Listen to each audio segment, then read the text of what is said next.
Good morning, everybody. We'll start off. I think there may be a few more people joining us, but we're absolutely delighted to see everybody here this morning. We'll all be watching the news of our colleagues down in England reopening, and the very good news, and we're delighted for them, but obviously we have frustrations north of the border that we're not open yet. In debates around sectoral reopening, public health and the needs of business are often viewed as being in conflict. However, I know, you know, that as an industry, we recognise our responsibility to help to prevent the spread of the virus, and we will take all possible measures to mitigate this and provide reassurance to both consumers and communities alike that we are behaving responsibly. Self-catering, as we all know, offers a safe and low-risk environment for families to take a well-deserved break after months of lockdown. We're seeing them do it south of the border today. But before we reopen, and we need to continue recognising our long-term commitment to behaving responsibly, we're still faced on the other side of this with short-term legislation. Now, we were delighted back in February that the SSI was withdrawn because it was frankly not fit for purpose, but we now have a chance to amend it. The legislation has not gone away. We're still working with the Scottish Government and stakeholders to make sure that what is presented on the other side of the election is fit for purpose. And by the end of this week, we're going to be submitting changes to the proposed legislation and an amendment to that SSI to ensure that our sector is not disadvantaged by this legislation. Now, part of the legislation is mandatory conditions covering basic health and safety. Now, all of us are completely doing that already, so we shouldn't be concerned by it at all.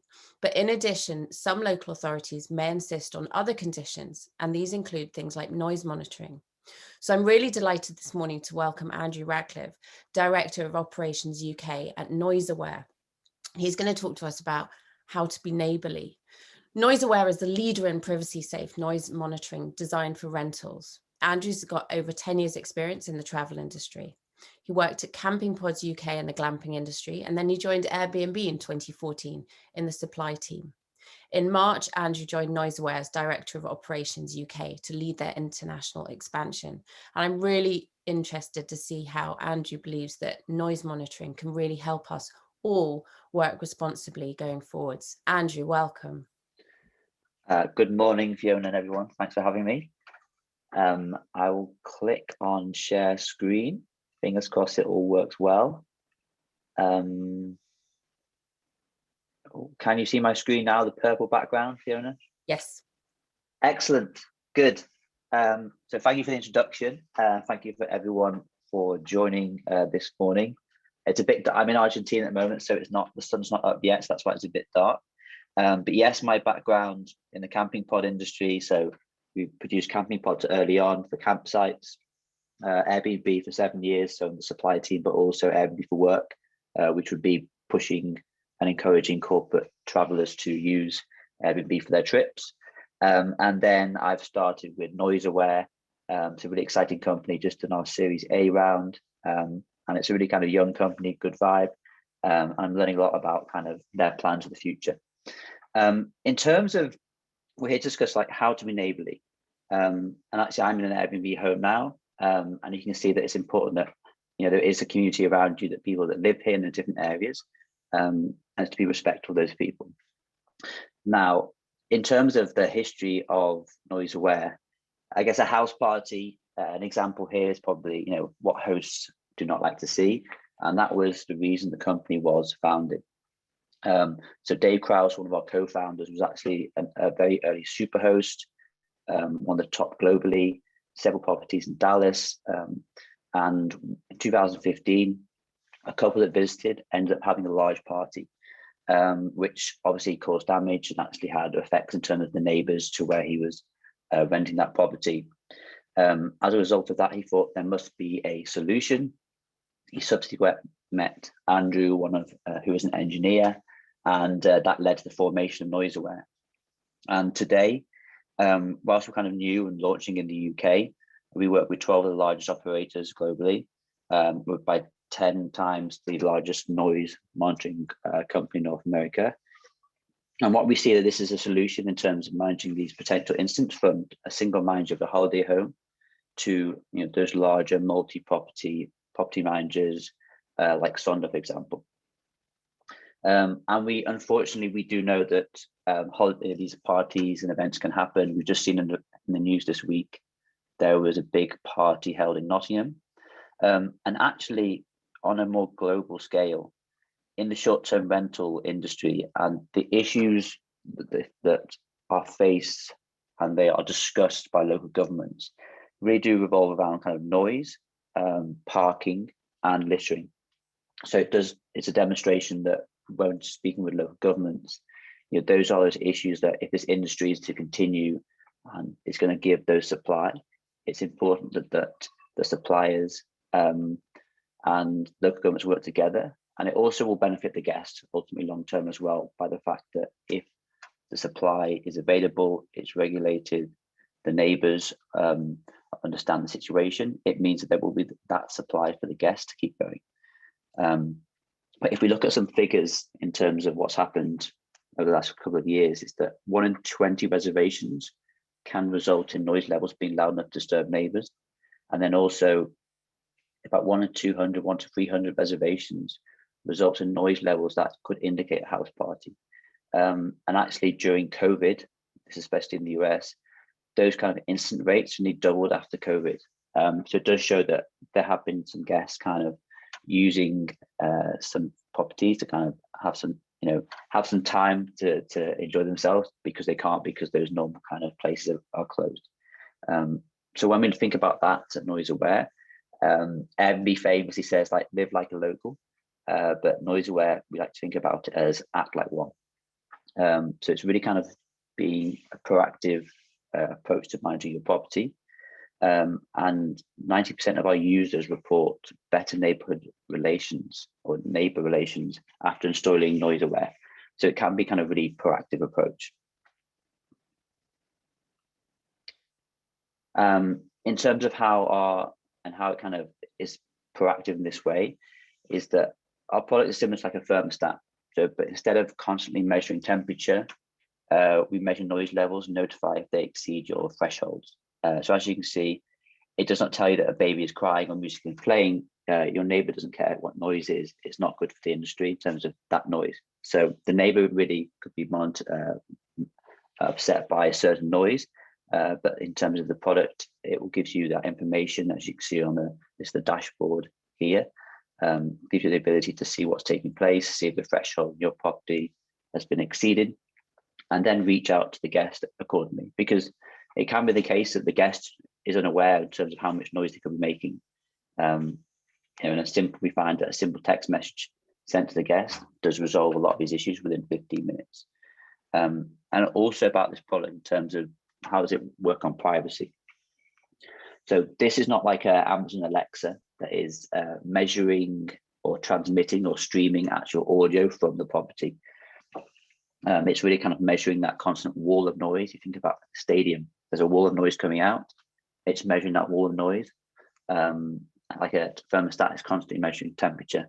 And so that's the kind of key of the product, that it's giving you some information that is also historical as well, which is really important, that you can actually see, for example, when a guest has say checked in or checked out because the noise levels will really drop. You'll see maybe if your cleaners are going in, because the vacuums can make quite a loud noise.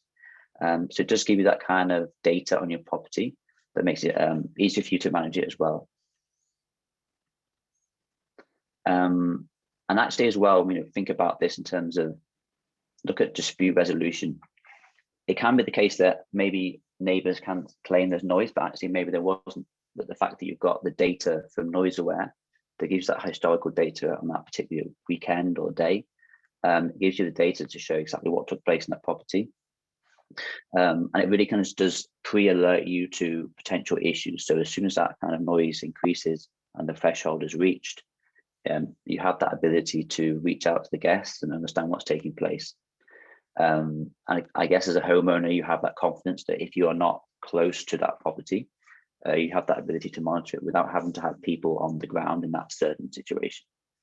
And also the benefit in terms of that property is protecting that local neighborhood, protecting potential lost income, property damage, reduces work, as just said, for extra staff having to maybe help out, protects yourselves in terms of, if potential local communities and councils wanted those properties to be delisted, which may lead to some properties being removed from the market, and also making sure your neighbours aren't upset. The fact that certain events could happen, so you can really control those events before they take place.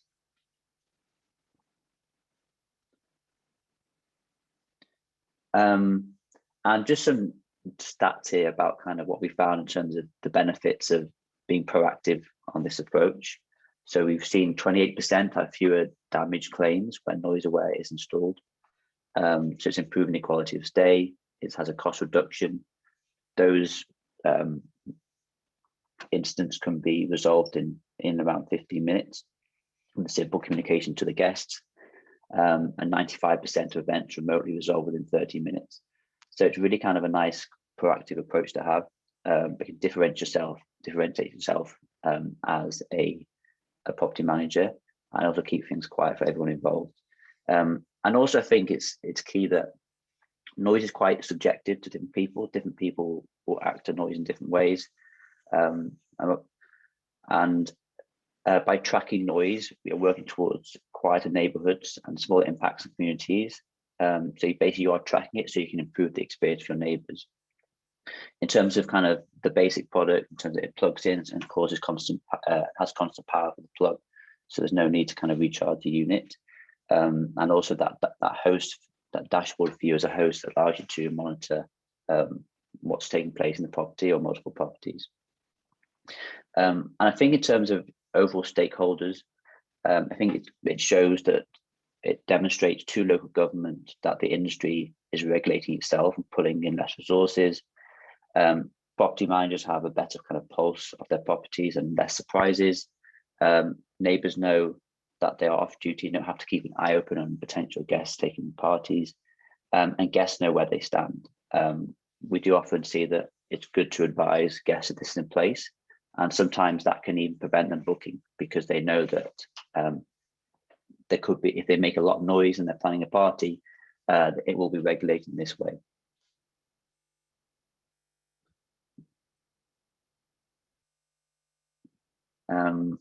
So that's the end of that part of the presentation.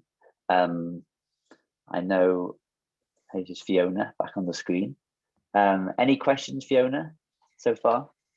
We've got quite a few questions. I think what we'll do is we'll introduce Jen first, and then we'll get you back both on board to answer some questions. But I think it's really interesting that I think certainly when I first heard about noise monitoring, it was very much, I saw it as an urban situation, but actually you just identified that it's really, really helpful for people even in rural areas to know whether the guests have left or come in, or the cleaners have left and come in. I mean, I think it's got so many different ways of being really, really helpful. And as you say, evidencing problems is so helpful. So going forwards, I think we should all think about it in our individual situations and see whether noise monitoring is a solution that would be worthwhile for us. So thank you very much indeed, Andrew. And I suppose that goes on to just a reminder, really, please do sign up for our Scotland's Tourism Accommodation Register STAR scheme. What we're doing with this is we're going to be using the anonymised data to illustrate to the Scottish Government how our sector is prepared and does behave responsibly, and hopefully, if all goes well, exempt us from the requirement for a licence. So if you could help support us at this point, we will continue helping to support the sector going forward. So Mel will put up a link to STAR, and if you haven't already registered, please do. It may not be the end solution, but it's certainly part of our ongoing discussions with the Scottish Government. So that's brilliant. Thank you so much, Andrew. We'll come back to you in a second. But we all now know that we're all totally eager to reopen our business. And at 12 o'clock today, the First Minister will hopefully give us a little bit more of a clear path to reopening on the 26th of April. We need desperately to be able to take bookings and also honour the existing bookings that we've got. And we need to know how and when this is going to be possible. But whatever we do know is we know that we've got a couple of weeks to prepare. We've got robust government-backed cleaning protocols in place that underpin that commitment to safe and responsible reopening. Given assurances by public health officials that self-catering poses minimal risk and is safer than other forms of accommodation, there seems to be no reason why self-catering can't open prior to other tourism accommodation, and in line with our colleagues south of the border. But we haven't managed to secure that. We are now just having to look forwards, be positive, and look forwards to opening up our businesses. So I'd love to welcome back Jen Burton, Director of Landlords Little Helper. You'll probably met Jen a number of times in the past on several of our talks. Landlords Little Helper has been providing holiday let cleaning services since 2017. We commissioned Jen to develop a training course to accompany our cleaning protocols for the self-catering sector in the context of COVID-19.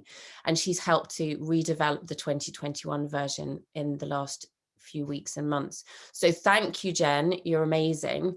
I'd like to hand over to you right now. Okay, thank you very much. Let me just share my screen with you. Hopefully you can now see that. So yes, thank you for having me on. As you know, I run a company called Landlords Little Helper, and a few of you will have heard my dulcet tones taking you through the cleaning protocols and the training course that I wrote last year. Since then, I have also opened up the Holiday Let Cleaning School, which is still an ongoing little project.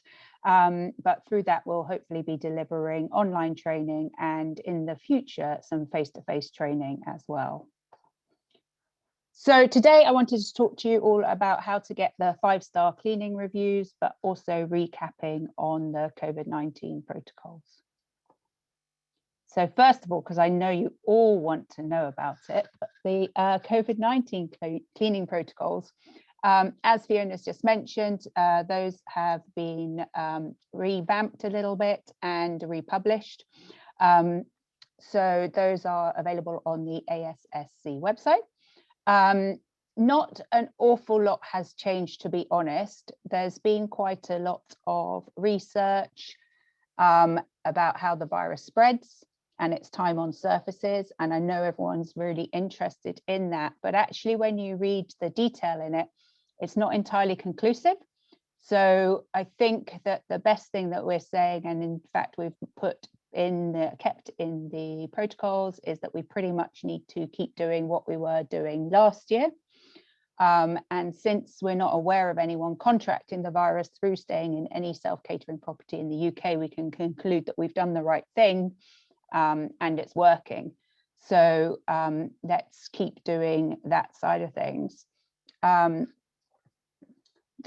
suppose the main development is what you're seeing from the press anyway, and that's the increase in awareness of ventilation and wearing masks when you're in close contact with other people and in small rooms and confined spaces.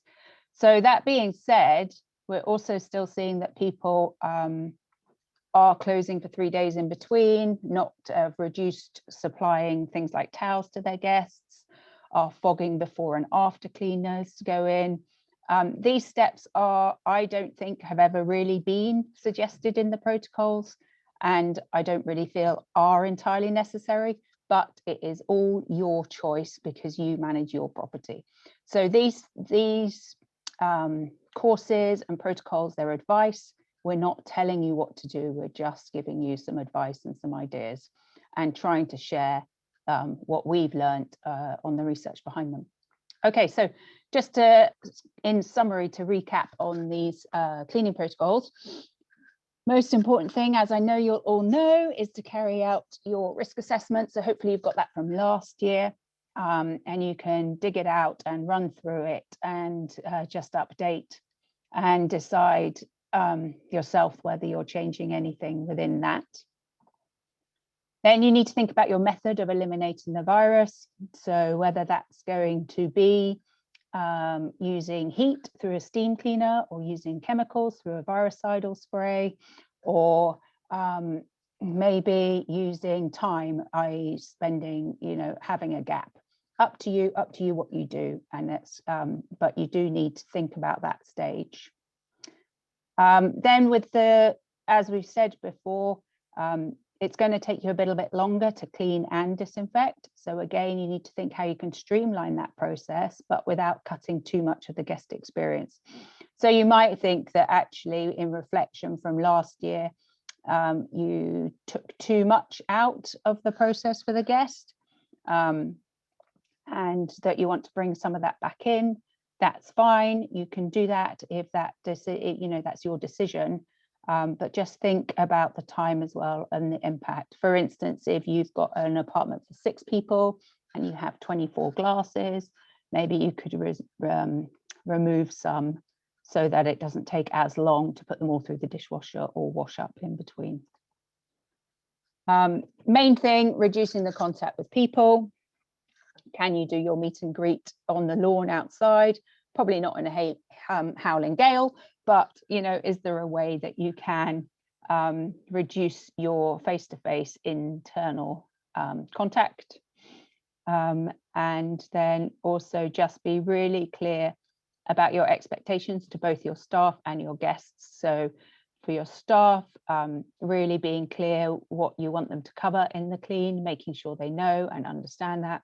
And from your guests, making sure they know and understand what you expect from them, i.e., are you asking them to strip their beds? And if they do that, then that's great. But what if they don't do it? What are you going to do? How are you going to deal with that? So that's the recap, really. I hope that's kind of reminded you of a lot of the information within the protocols and gives you a good starting point to get your mind back in the game of getting ready for opening. So one of the other part that I wanted to talk about was, so since I did the last course, a lot of people got in contact asking if there was training available just for holiday let cleaning. And that's obviously where the idea came up of the new course that I'm putting together. So everybody obviously wants 5-star cleaning reviews.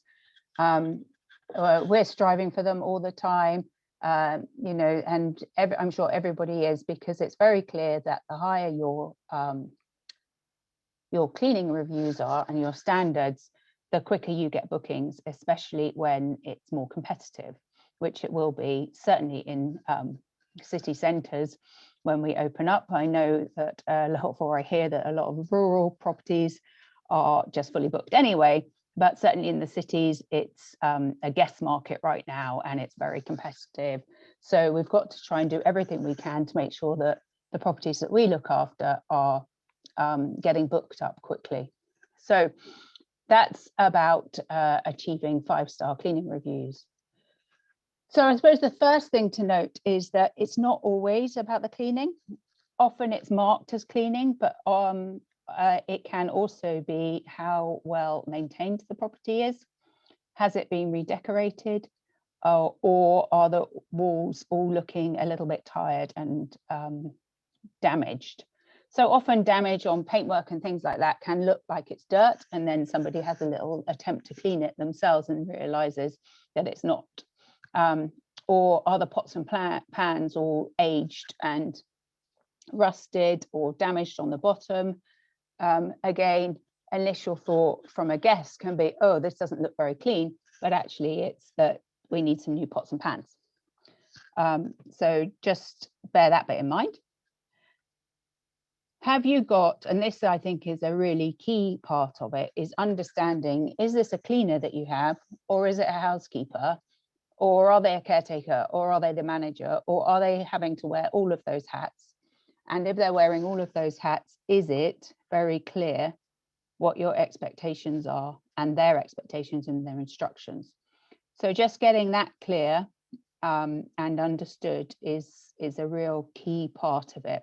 Often when we take on like new cleaners, if they haven't worked within the holiday let market before and they've come directly from domestic cleaning, they're amazed at how much extra work we have to do and what else we're expected to do above and beyond a domestic clean. So it is a different job, and it's very important that you are clear of what you want your staff to be doing for you in order to get the 5-star reviews. So again, thorough training, and good feedback. We all know how easy it is to dwell on the little bit of negative feedback that a guest gives you. You know, they ramble on about how fantastic their stay was, everything was so comfortable, la la la la. Just think one thing I thought I'd mention was that whatever, there's a little bit of mold growing in the shower. And then that's all, as a manager or as a manager of a cleaning company, that's all I focus on. This is terrible, we've let our standards slip, blah, blah, blah, blah. But so I suppose my point there is, you know, make sure that you give the positive feedback as well, because we all need to hear that, as well as the bad bits. Obviously, only if it's due. If there's no positive feedback due, then don't give it. So yeah, also providing the right tools for the job. There's nothing more frustrating than trying to vacuum a property with a Hoover that doesn't pick up anything. So again, just making sure that the right things are there and there's an easy communication route to solving a problem and getting it solved quickly. And that will help you build the open and honest relationship that you need in order to work together to achieve those good reviews. So I've spent some time pulling together a range of tips, ideas, checklists, hacks, pointers, etc., to help you to work with your cleaning staff and adapt the cleaning to what you want it to be. And I'm putting that all together within an online course that will be ready for publication quite soon. So here's just an example of some of the things that we cover within it. So we're covering that point I mentioned just now about the difference between being a cleaner, a housekeeper, etc.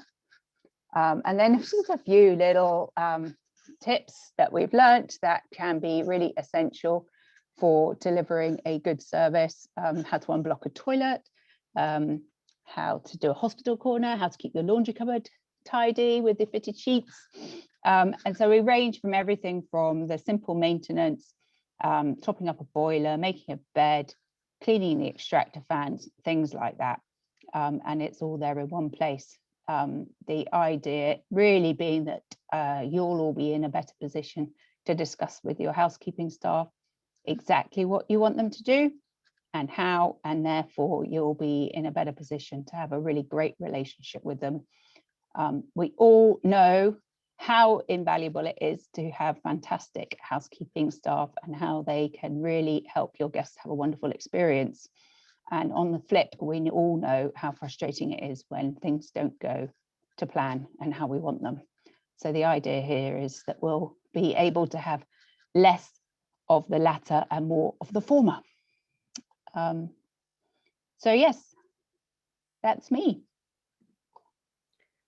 Thank you, Jen. It's absolutely fantastic having you on board again, and a new course is brilliant and indispensable because just having those practical steps, as this session is called, is really, really invaluable.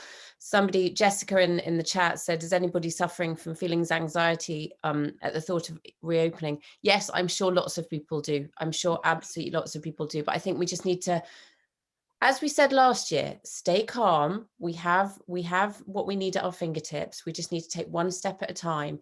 And we've got a couple of weeks now, or perhaps longer, depending on whether you're a larger property or where you're based. Don't feel anxious, feel empowered. Watch Jen's course, use the tips. And I think one of the critical points is, and this is what people keep asking, and I know Jen's been absolutely inundated with the same question. There's been a lot of discussion around the CDC saying that we don't need to worry about picking up the virus from surfaces anymore. Do we still need to disinfect our properties? Have the cleaning protocols changed hugely? Jen, would you just like to say something about that quickly? Yeah, I touched on it a little bit in there, but yes, so the CDC are saying that we don't need to worry as much about surfaces, but they're not saying we don't need to worry about them at all. And a lot of the research was saying from the scientists who even did the initial research about the surfaces and also picking it up in hospitals, is that so the initial research was done in really high concentrations of the virus on surfaces, which wouldn't happen in real life. So they're saying, so one side saying that's so unrealistic, it would never happen, we don't need to worry so much. And then the other side sort of saying, we didn't notice any infection picked up in these conditions in this hospital when we were cleaning it 3 times a day. So, you know, we can't go in and clean our holiday lets 3 times a day, but they are cleaning it and saying that they're not seeing infections. So I think long and short, sorry, long answer there, to get to the same place, I think we just really need to keep doing high touch points and surfaces and anything that goes in your mouth. So glasses, mugs, cutlery, I think we need to focus on them. I don't think we need to focus so much on closing the curtains or touching the armrest on your chair or those things. Well, that's brilliant. I suppose, Is that helpful? Yes, it's really super helpful. And it's all about best practice, isn't it? So, and I suppose best practice, not just for cleaning, but again, neighbour liaison and being good in your community. So Andrew, I've had a nice, easy question, or it might not be an easy question for you. The noise monitoring device, how easy is it to unplug? Somebody's asked. And I assume the reference is that if it's super easy to unplug, isn't somebody just going to unplug it? Should you stick it behind the sofa, or can you stick it to the wall, or how can that work? Good question. So actually on the back of the sensor where the pins go in, there is like a little sticker that will stick onto the wall, but it is quite hard to remove. So technically somebody, they've really tried to yank it off, they can pull it off, but that would send a ping, an alert to yourself as the property manager, indicating that the product is offline. So that's one thing should happen. Also, in terms of positioning in the unit, it does need a good kind of clear line of sight, or clear line of ear, maybe in this sense. So putting it behind a sofa would actually just prevent some of the noise being kind of flowing into the device. So we do say put it in kind of the living room where most people would congregate. And if someone does, as we said, try and pull it out or remove it, then you are pinged as a property manager. What we also think, because it's not there's no logo on the outside of the device. So what we're thinking, we might even just put like a little sticker on the outside that says like Wi-Fi, because no one wants to lose Wi-Fi as a guest in a property. That's very true. I've got one of the devices actually. It's a tiny square box. It's really inoffensive and just sits there. It's fantastic. So, but what you would say is a lot of this is to do with messaging then, because you don't want to feel like the guests don't want to feel like they're being spied on. So is there a way that in your guest correspondence or in your welcome book, you could say something about this is what it is and this is what it does and this is what it doesn't do? It's not going to be recording their conversations or anything like that. Would that be a sensible way of looking at it? Yeah, I think it's, as Airbnb has some advice on their website about this in terms of noise monitoring sensors and how you should share it with guests. And as I said, I think actually it can, by mentioning this, actually can stop people booking who potentially would want to have an event with a loud noise and party. So it can be proactive and prevent parties ever taking place. But it's also good to explain that in terms of privacy, this is not a device that is listening to you. It's actually about the noise, the magnitude of noise in the property. And also the thresholds will change during the day. So for example, we know families going to be having dinner at night, watching TV. And so the thresholds during the evening will be much higher than maybe like at, for example, during the daytime when people are just kind of maybe outside of the house. So it's good to explain to the guests that we're not listening in on you. It's just a property to protect the guests and also help the host as well. It makes so much sense to me, I have to say. And, we're all responsible owners and property managers. We don't want irresponsible guests coming to our properties. So I think, as you say, it's a really good way of pre-warning your guests that you're not going to be putting up with a disruptive stag party, for example. Another kind of really specific question, Jen, this one's for you. You're going to love this one. it's all about ventilation now. That's what we understand. How do we ventilate our property? And I need to know this because I'm in Argyll, when the midges are out. Oh, I love this one. I know midges can be horrible. We actually have a property on the northwest coast, and when the midges are out, you can't even go outside. We all know how terrible it can be. Really, it's really hard to answer the question. You have to do what you can do. Yeah, there's some mesh and things around. I'm not sure it's ever going to be fine enough to keep the no-see-ums out. So there isn't really a question. Not every day will be still. Not every turnaround you'll have that problem. Another turnaround you'll have the problem that the gale is too strong and you can't open the windows because the wind's going to knock everything over. So if the midges are really bad and you've got to do your turnaround, just leave a little bit longer gap before the cleaner arrives. So instead of it maybe being 15 minutes, try and leave it 45 minutes. Try and leave it an hour if you can. And at least that time, the air in the house will all move a lot anyway, and the concentration of the virus being in the one breath of air will be minimized.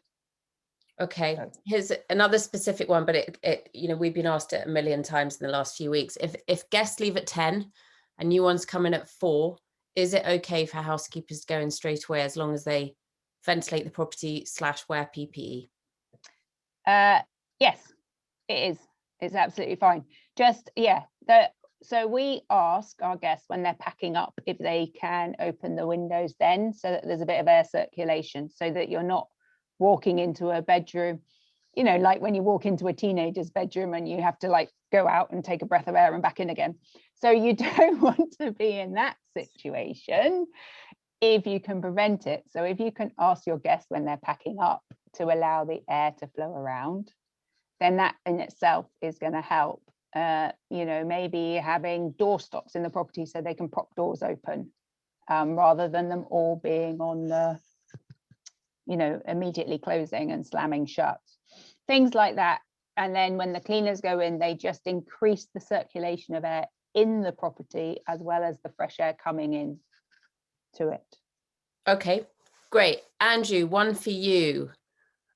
Hazel's more worried about noise outside her property. Can the unit be put outside? And I guess following on from that, does one then have 2 different dashboards if you've got one inside and one outside? So as we're doing kind of a launch, like a pre-launch at the moment in the UK, we're only focusing on a domestic inside sensor.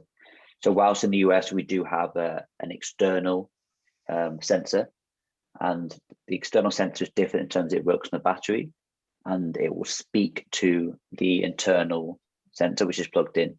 So at the moment this year, we're just focusing on the internal sensor. And you could probably maybe put it, if there's a plug socket near, I guess maybe you've got big French doors, that could be used. But for the moment, we are just focusing on internal sensors, where we see kind of the key issue this year that we're going to tackle. And then after this year, maybe it could be late this year, we may bring the external one to UK, but at the moment it will be focused on the internal. Okay. Here's one for you. There are lots of other people other than Noise Aware on the market, or some, should I say. Yeah. How do you differentiate between those competitors?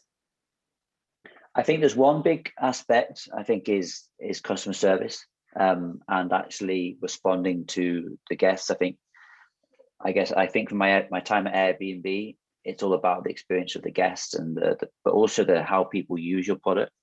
So within Noise Aware, there's a big focus on, for example, we send NPS surveys to our users every month. And one of our key factors and scores within the company is what are we meeting, what's our score on NPS? So our users having a great response. Also, there'll be new products coming down the line. But I think also the fact that it's a very simple product to use, the fact that you can plug it in, you open the app on your phone with Bluetooth, it connects to your phone, you log into the Wi-Fi, you name the sensor, and you link it to that property, and off you go. So it can be installed in under 5 minutes. So it's incredibly simple to use. I can attest to that, because I tested it out and it was incredibly simple, which is really, really useful. I just now need some guests to trial it out with properly. Yeah, and I think a great thing this year is that we're really kind of looking for partners to kind of work with us on this product. So in terms of the moment, we're not going to charge people at all for the product for a good few months. So it's really for people who would like to use the product. We've been working on getting the supply, so the supply is getting to the UK next week, which is fantastic. And so we've already got a number of suppliers lined up. That's fantastic. So we're looking for partners to really work, because we know that margins have been really tight the last year, revenues have been to the bone. So we really understand that, and so we're looking for partners who work with us the next 3 to 6 months, and really kind of trial the product as well. So it's an exciting time. That's really exciting. Quick question: how would they get in touch with us to say that they'd be interested in trialing it? Probably best way is to email myself. So it is andrew.ratcliffe@noiseaware.io at the moment. There's a .com. The website is noiseaware.com, but my email is andrew.ratcliffe@noiseaware.io. Okay, that's fantastic. Good news. So if anybody's interested, please go ahead and email Andrew. As I say, this is not just an urban solution. I think it's really useful for rural properties as well. Jen, you get all the specific ones. 40 degrees here.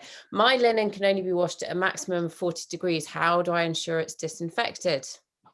So that's okay.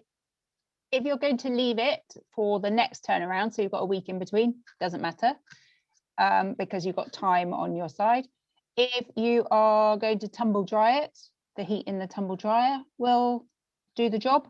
If you're going to iron it, the heat from the ironing will do the job. So don't panic. Okay, I think that's always your key message on these webinars, and it's brilliant. But it's also what I go on and tell people as well. I think not panicking is really quite critical to where we're going right now.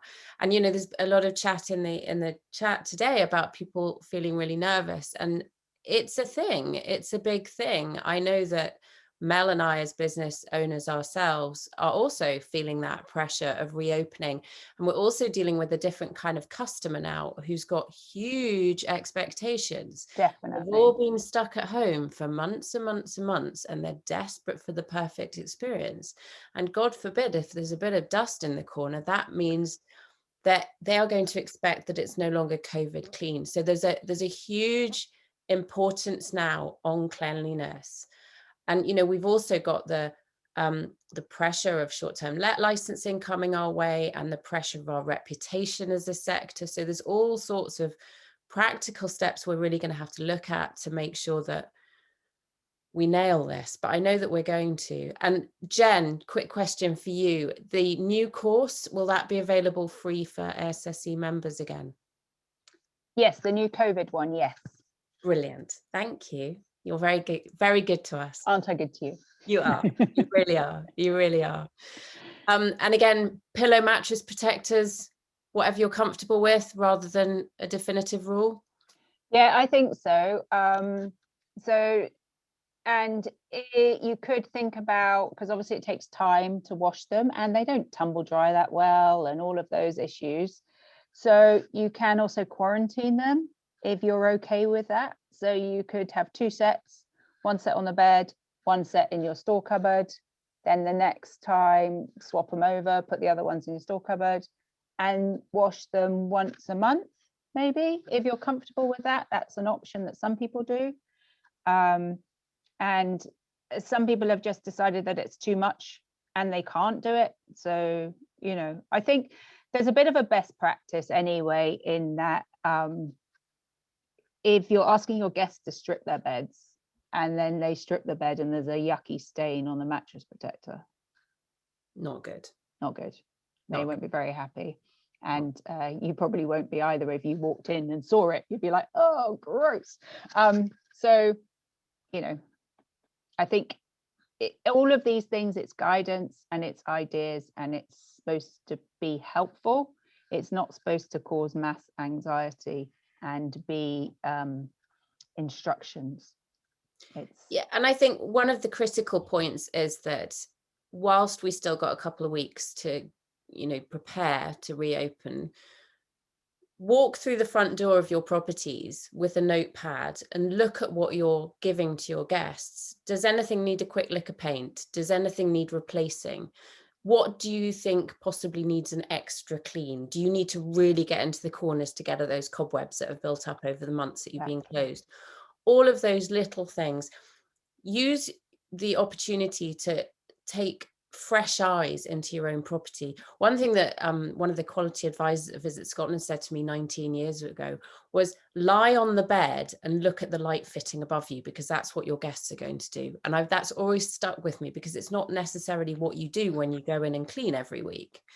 And I did clean every week for the first 10 years of my business life, just to make you aware that I am also a hands-on self-catering operator, as well as me as ASSE.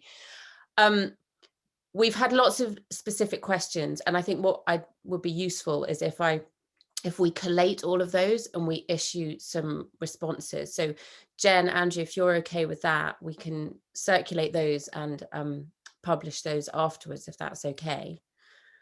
But I think wrapping up now, and conscious that the First Minister's going to make an announcement in about 10 minutes time, I think it's really important that we recognise that international travel is unlikely to be a viable option for the immediate future, but we've got a massive opportunity to revitalise the domestic tourism market in Scotland.